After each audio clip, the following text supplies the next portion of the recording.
So, today I have something a little bit different. I have some sniper gameplay, which I know it's not something you usually do see on my channel, but it is something I've spoke to you guys about before, the fact that since the launch of Battlefield 4, I have been trying to improve myself as a sniper, because since the days of Battlefield 3, sniping wasn't something I did very often or did very well, but that hasn't always been the case.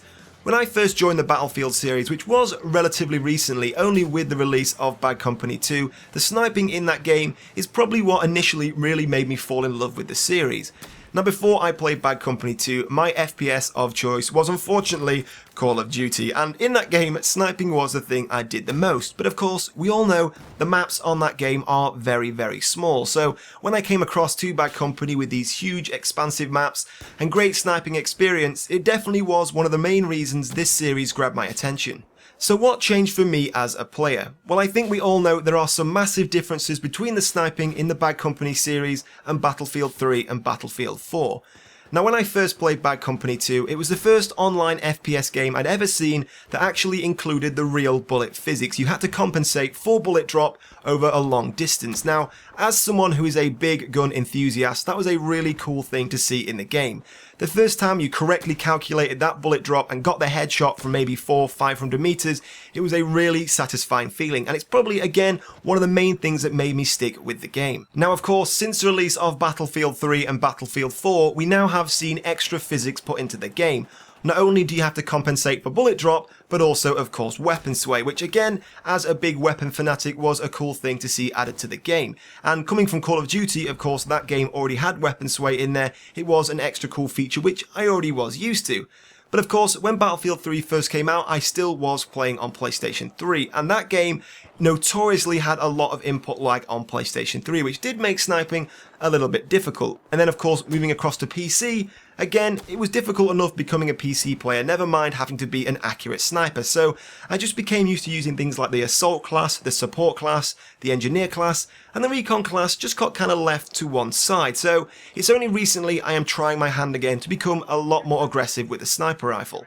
Now, this gameplay here is all from a game of Team Deathmatch, which of course means there is very little PTFO to be done. All you have to do is try and kill as many enemy players as possible. So I use this game as a little bit of an experiment. I wanted to see if I could aggressively hold my ground for as long as possible and try and keep the enemy players at bay. So in a game of Team Deathmatch where all you have to do is kill as many players as you can, I thought for a sniper trying to get the high ground and sit in a position like I am here where I have the perfect surrounding, any enemy player who wants to try and get close to me and kill me has to expose himself into a lot of open space before they can get near me. And of course, having a long range sniper rifle means you can deal with those players a lot more easily. So I was just trying to experiment here and see if I could hold my ground, try and be very aggressive rather than seeing a large number of enemy players and retreating and falling back and trying to take those players out from a further distance. I was going to stand my ground and fight for as long as I possibly could. Now, when it comes to being a recon player, for me personally, the weapon of choice is always the SRR-61 with no questions asked. Now, this weapon isn't the best all-round sniper rifle in the game. It does have some positives and some negatives, some of which, if you are going to be super aggressive and push up into enemy objectives on maybe rush or domination, then if you're going to be firing this thing from the hip without aiming, it doesn't have the best hip fire in the world. So there are some better sniper rifles out there, but for me personally, this weapon I am very comfortable with. I know the bullet drop, I know the bullet velocity, and I just seem to get the best performance from this weapon. Now, I wanted to ask you guys your opinions on the situation. I have spoke to some people on Twitter, and they do seem to agree with me that maybe they preferred sniping in Bad Company 2, and they just haven't quite got back into it in Battlefield 3 and Battlefield 4 yet. So I wanted to ask your opinion. At the moment, I really am enjoying sniping, and hopefully you will see a lot more sniper gameplay on my channel. If you would like to see more of this, or maybe you prefer to see assault gameplay, tell me your preferences of gameplay styles down in the comment section below.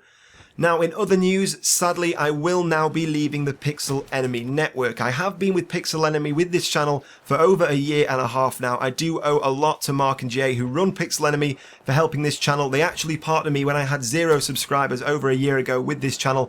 They picked me up from my old channel and put me on my feet. So I wouldn't be where I am today without the guys at Pixel Enemy. So they have helped me out a lot over the last few years, but now I am taking on my channel a lot more professionally, doing it almost full time now, so I need to get the best network I can for my growing channel. So I will hopefully be moving to Curse in the next few weeks, but it will be a shame to see the end of my partnership with Pixel Enemy. But either way, onwards and upwards, it's been a great time so far, and hopefully in the future it means I can have a lot more time spent on the content for you guys. Well, that's all I've got time for today, guys. I hope you did enjoy the video. If so, stay tuned. I have a very funny and very different video for you guys on Sunday, so I hope you do enjoy.